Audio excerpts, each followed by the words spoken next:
आज हम बात करेंगे कंडक्टर्स एंड इंसुलेटर्स की, यानी ऐसा मटेरियल जो कि चार्जेस को एक जगह से दूसरी जगह पे मूव होने दे, यानी हरकत करने दे। ठीक है, वो बेसिकली कहलाएगा आपके पास कंडक्टर। लेकिन ऐसा मटेरियल जो कि चार्ज को एक जगह से दूसरी जगह पे मूव होने ना दे, वो कहलाएगा इंसुलेटर। ठीक है, अब इस केस में देखिए चार्ज यहाँ पे था तो यहाँ से मूव करके यहाँ पे पहुंचाया, जबकि ये चार्ज यहाँ का यहाँ पे ही है। इसका मतलब है ये इंसुलेटर है और ये कंडक्टर है। अब इसी चीज को थोड़ा सा अंडरस्टैंड करने के लिए हम बात करेंगे जी, जो ये लेट्स सपोज ये आयरन रॉड है। ठीक है, आयरन का एक रॉड है और ये जो है ये एक प्लास्टिक का एक रॉड है। ठीक है, अब जब आपने इसको रब किया, जब आपने इसको अपने बालों के साथ रब किया या किसी सिल्क के कपड़े के साथ रब किया, तो आपने देखा कि इसके पीस नजदीक जब आप कागज के टुकड़ों को लेके गए तो उसने क्या किया, अट्रैक्ट किया। उसने क्या किया, अट्रैक्ट किया। जबकि इनके इसके करीब आप कागज के पीसेस को लेके गए तो इसने अट्रैक्ट नहीं किया। अब इसके ऊपर कंडीशन ये नहीं याद रही, ये रहे कि दोनों को आपने जो है वो हाथ में जो है वो पकड़ा हुआ है। ठीक है, दोनों को आपने हाथ में पकड़ा हुआ है, इसको भी और इसको भी। ये दोनों आप इसको हाथ में होल्ड करके रखे हुए हैं। ठीक है, अच्छा, अब क्या हुआ, जब दोनों को आपने हाथ में पकड़ा हुआ है और आपने इनको बालों के साथ रब किया है, तो चार्ज तो इसमें भी आया और चार्ज इसमें भी आया। लेकिन चूंकि जो आयरन का रॉड था उसमें जब चार्ज पैदा हुआ तो वो आपके हाथ, चूंकि वो चार्ज ट्रेवल कर सकता है, इसमें चार्ज मूव कर सकता है। ठीक है, हरकत कर सकता है, तो चार्ज हरकत करता हुआ आपकी हमारी बॉडी जो है या हमारा हाथ जो है बहुत अच्छा कंडक्टर है, वो सारे का सारा जो एक्सेसिव चार्ज था, ठीक है, वो क्या हुआ, हाथ के जरिए बॉडी में चला गया और बॉडी फिर न्यूट्रल होगी, इसलिए उसने कागज के पीसेस को अट्रैक्ट नहीं किया। जबकि जो प्लास्टिक रॉड था इसमें चार्ज तो पैदा हुआ, ठीक है, रगड़ से चार्ज तो पैदा हुआ, लेकिन वो जो चार्ज है वो इसमें से हरकत नहीं कर सकता। हरकत ना करने की वजह से वो चार्ज अभी तक बॉडी में मौजूद है और ये कुछ नेट चार्ज शो करता है। ठीक है, प्लास्टिक, जो कि हमने इसके ऊपर बात की थी। ठीक है, जिसको हमने एक्सप्लेन भी किया था और हमने बात की थी, जो प्लास्टिक जो है वो कौन सा चार्ज शो करता है, नेगेटिव चार्ज शो करता है। ठीक है, इस चार्ज शो करने की वजह से कागज के पीसेस को क्या कर रहा है, ट्रेड कर रहा है। वो यहां से समझ आती है कि जो इंसुलेटर है वो चार्ज को फ्लो होने देता है, तो जहां से भी उसको जो भी उसके साथ कोई और कंडक्टर अटैच होगा वो उसके अंदर जो है वो दाखिल हो जाएगा। और जबकि प्लास्टिक रॉड के अंदर ऐसा नहीं है, प्लास्टिक रॉड के अंदर चार्ज के लिए मूव करना बहुत मुश्किल है। ठीक है, इसके लिए कुछ कंडीशंस पे कुछ प्लास्टिक जो है, कुछ इंसुलेटर कंडक्टर भी बन जाते हैं, वो बाद की कंडीशंस हैं। लेकिन आम तौर पर इंसुलेटर के लिए जो है वो मूव करना जो है बहुत मुश्किल काम है। ठीक है, इसलिए जो इंसुलेटर होते हैं, जैसे प्लास्टिक है हमारे पास, ठीक है, जैसे हमारे पास रबर है, एबोनाइट है, जिसके आपके स्विचेस वगैरह बनते हैं, ये सारे हमारे पास क्या है, इंसुलेटर्स हैं।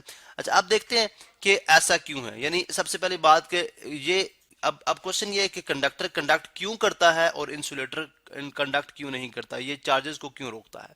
हमने देखा कि अगर हम एक रॉड लेते हैं, ठीक है, फर्ज करें हमारे पास एक रॉड है और एस्यूम कर लें कि हमारे पास ये एक कॉपर रॉड है। ठीक है, कॉपर का एक रॉड है और अब हम देखते हैं कि इसका एक एटम जो होगा, इसका एक एटम जो होगा उसकी स्ट्रक्चर कुछ इस तरह से होगी।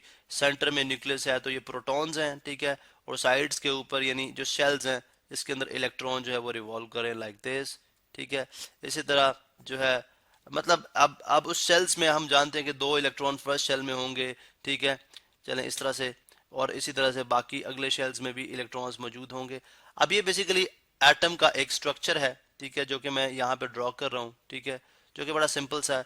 आप देखें, हम जानते हैं कि जब हम इस एटम को हीट अप करेंगे तो ये इलेक्ट्रॉन क्या होगा, इसके पास ज्यादा एनर्जी आएगी। ज्यादा एनर्जी आने की वजह से जो सबसे आखिरी शेल में इलेक्ट्रॉन होंगे, वैसे यानी फॉर एग्जांपल ये न्यूक्लियस है तो इसके अराउंड एक इलेक्ट्रॉन मूव कर रहा था, अब ज्यादा एनर्जी आ रही है, करते करते करते करते उसके पास इतनी एनर्जी आएगी कि यहाँ से क्या करेगा, निकल जाएगा। अब जब वो निकल गया तो मीन के वो उस मेटल की उस कंडक्टर की बॉडी के अंदर या उस मटेरियल के अंदर फ्रीली मूव करना शुरू हो गया। क्या हो गया, फ्रीली मूव करना शुरू हो गया, अपने न्यूक्लियस से अलग हो गया, अपने न्यूक्लियस से अलग हो। अब ये क्यों होता है, हम जानते हैं कि अगर आप एटम से एनर्जी निकालते जाएं एक सर्टेन पॉइंट ऐसा आता है कि जहां से आप मजीद एनर्जी नहीं निकाल सकते। या अगर दूसरे लफ्जों में बात करें तो हम कहते हैं जी कि -273 अप्रोक्सीमेटली कर लेते हैं डिग्री सेंटीग्रेड जो टेम्परेचर है, ठीक है, इस टेम्परेचर पे हम अस्यूम करते हैं कि जो गैसेज हैं वो उनके जो मॉलिक्यूल्स हैं वो जो है वो मूव करना स्टॉप करते हैं, या बिल्कुल हम यूं सपोज करते हैं कि वो जैम हो जाते हैं, ठीक है, जैम्ड, वो जैम्ड हो जाते हैं। अब इस यानी ये वो टेम्परेचर है जहां पे मॉलिक्यूल्स मूव नहीं कर रहे, मीन के वो जैम्ड हैं। आप इसको अगर इसको हमने क्या बोला, एक डिफरेंट स्केल दिया, एक डिफरेंट नेम दिया विच इज कॉल्ड 0 केल्विन, ठीक है। अब देखें रूम टेम्परेचर हमारा कितना है, -273 डिग्री से लेके अगर मूव करते हैं तो 30 डिग्री सेंटीग्रेड ऑलमोस्ट अगर रूम टेम्परेचर है। तो अब देखें कितना मैग्नीट्यूड आपने कवर किया, कितना मैग्नीट्यूड किया, 273 ये है और 30 है, तो कितना 303 केल्विन, 303 केल्विन। यानी आपने मॉलिक्यूल का यानी पार्टिकल्स इलेक्ट्रॉन का टेम्परेचर बढ़ा के 0 केल्विन से 303 केल्विन कर दिया, तो डेफिनेटली उनके पास इतनी एनर्जी आ जाती है कि वो अपने शेल से निकल जाए। इसी तरह इसी वजह से जितने भी कंडक्टर्स होते हैं उसमें बहुत ज्यादा फ्री इलेक्ट्रॉन्स मौजूद होते हैं, जो एक जगह से दूसरी जगह पे फ्रीली मूव कर सकते हैं। इसी वजह से जो है वो जो कंडक्टर हैं वो इलेक्ट्रिसिटी को या चार्जेस को कंडक्ट करते हैं, चार्जेस को पास ऑन होने देते हैं। जबकि दूसरी तरफ अगर आप प्लास्टिक की बात करते हैं तो प्लास्टिक के अंदर ऐसा नहीं होता, प्लास्टिक के इलेक्ट्रॉन को निकालने के लिए हमें बहुत ज़्यादा एनर्जी चाहिए, ठीक है, जो कि रूम टेम्परेचर पे अवेलेबल नहीं होती। तो इस वजह से हम बात करते हैं जी कि हमारे पास जो कॉपर है, ये जो कॉपर है वो कंडक्टिविटी जो उसका कंडक्ट करने का जो अमल है वो इस रीजन से है, ठीक है। अब इसके साथ ये तो कंडक्टर्स और इंसुलेटर्स को हमने एक्सप्लेन कर दिया विद रीजंस। अभी हम बात करेंगे इसके साथ दो और टर्म्स मंसूब है, कंडक्टर के साथ है कंडक्टिविटी, ठीक है, कंडक्टिविटी, और इंसुलेटर के साथ है dielectric constant, dielectric constant. ये हम वन बाय वन एक्सप्लेन करेंगे, डाई इलेक्ट्रिक कांस्टेंट, ठीक है। अब क्या मुराद हुआ है जी इन दोनों से। अब कंडक्टिविटी क्या है, कंडक्टिविटी से मुराद है जी हमारी कि कौन सा मेटल जो है, जैसे सिल्वर की बात करो, सिल्वर जो है बहुत अच्छा कंडक्टर है। यानी सिल्वर आपके घर के जो मेन स्विच जो आपका मेन मीटर होगा उसके अंदर जो मेन फ्यूज लगा होता है जिसमें पॉजिटिव और नेगेटिव को कनेक्ट करने के लिए, बिकॉज ये बहुत अच्छा कंडक्टर है और एक्सपेंसिव बहुत है, बहुत महंगा, इसलिए इसको कम यूज किया जाता है, ठीक है। या बहुत हाई जो एक्सपेंसिव किस्म की मशीन्स होती हैं या हाई परफॉर्मेंस मशीन्स होती हैं उसमें इसको इस्तेमाल किया जाता है, क्योंकि इसमें से इलेक्ट्रॉन बहुत आसानी के साथ पास करते हैं। उसके बाद सेकेंड नंबर पर अगर आप बात कर लें तो कॉपर हमारे पास एक अच्छा अवेलेबल, जो अभी जिनकी हम बात करें, कॉपर जो है वो सिल्वर जितना अच्छा नहीं है लेकिन कंपैरेटिवली अच्छा एक कंडक्टर है।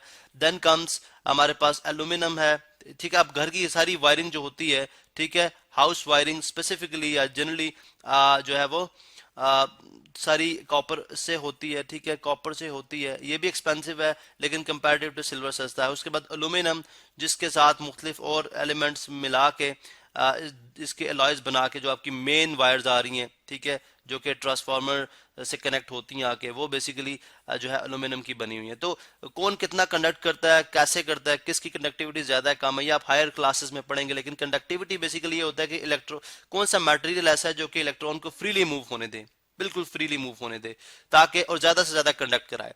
जबकि डाइलेक्ट्रिक कांस्टेंट, मैंने यहाँ पे एक टर्म लिखी है dielectric constant, what does it mean, मतलब डाइलेक्ट्रिक कांस्टेंट बेसिकली इंसुलेटर से ही रिलेट करता है। इंसुलेशन है बेसिकली कि फॉर एग्जांपल अगर मैं ये बात करूं कि एक बाइक है, ठीक है, वो 470 किलोमीटर पर आवर के साथ मूव करता है और उसकी ब्रेक्स नहीं है, आप उसको चलाएं, तो आप कभी भी ऐसा रिस्क लेने की कोशिश नहीं करेंगे कि मैं उसको चलाऊं, क्योंकि अगर ब्रेक्स नहीं है तो आप उसको कंट्रोल नहीं कर सकते। इसी तरह अगर सिर्फ कंडक्टिव, अगर सारे के सारे मटेरियल जो है वो इलेक्ट्रिसिटी या इलेक्ट्रॉन को कंडक्ट करें, तो इसका मतलब है कि अगर लेट सपोज मेरे पास ये एक कंडक्टिंग वायर है और मैं इस करंट को, इस चार्ज को इस पॉइंट पे लेके आना चाह रहा हूँ, तो ज़ाहिर अगर मेरे पास कोई इंसुलेशन नहीं होगी, इसके ऊपर कोई इंसुलेशन नहीं होगी, यानी यहाँ पे भी लेके आना चाह रहा हूँ, यहाँ पे भी लेके आना चाह रहा हूँ, तो इंसुलेशन नहीं होगी, तो ये तो चार्ज सारा, क्योंकि अर्थ जो है बहुत अच्छा कंडक्टर है, वो सारे का सारा चार्ज अर्थ में चला जाएगा। इसलिए आप घर की वायर्स के साइडों पे देखते हैं कि आपने जो है यहाँ पे इंसुलेशंस लगाई होती हैं, ठीक है।